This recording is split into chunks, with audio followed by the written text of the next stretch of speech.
Yeah, so I've been studying for like a while, and what actually really drew me to your service was that I feel like you and I had like a parallel experience where you said, you were just putting your all into like just studying the LSAT as the LSAT and not really prioritizing the fundamentals. And I was like, yeah, that's sort of what I'm doing. I'm not seeing a score improvement. I'm just like bombarding myself with this test and didn't see my score improve. And now that I'm like realizing that there's sort of this fundamental approach to every question type, and that it's so variant that like knowing the pattern before you see the pattern is absolutely essential.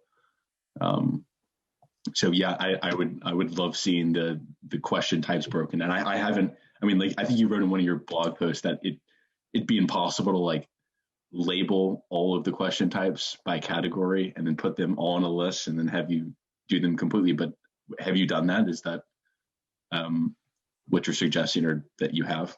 Well, there's a lot of different ways one can categorize, right? And the LSAT, you're right. It's too complex an exam to just throw yourself into the deep end of the pool with full length exams when they're all different types, all scrambled together, especially in logical reasoning. That's where there's the most scrambling because you have the greatest number of question types and methods of reasoning and just general complexity in my view.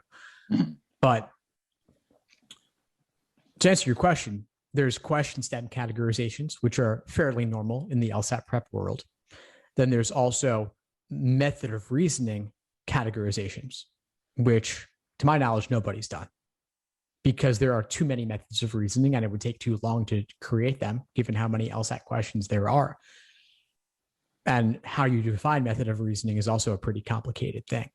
But question stems are fairly simple and straightforward overall. There's, by most counts, there's somewhere between 12 to 15 major categories of question stem types. And so I have them categorized like that by question stem type. I also have within sufficient assumptions specifically subcategorizations.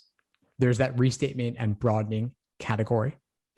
There's also the category you referenced where we're providing a new conditional statement that in combination with the evidence guarantees the conclusion. So in my walkthrough in the workshop, as you said, C requires A is the new proposed sufficient assumption, and A requires B is the initial given evidence. And the two of those conditionals combined give you C requires B. This is one of the most common sufficient assumption formats. And so I have a big list of sufficient assumption questions that follow that format. So you can practice seeing how to extract that underlying formal logic from the conditional statements you're given in the stimulus.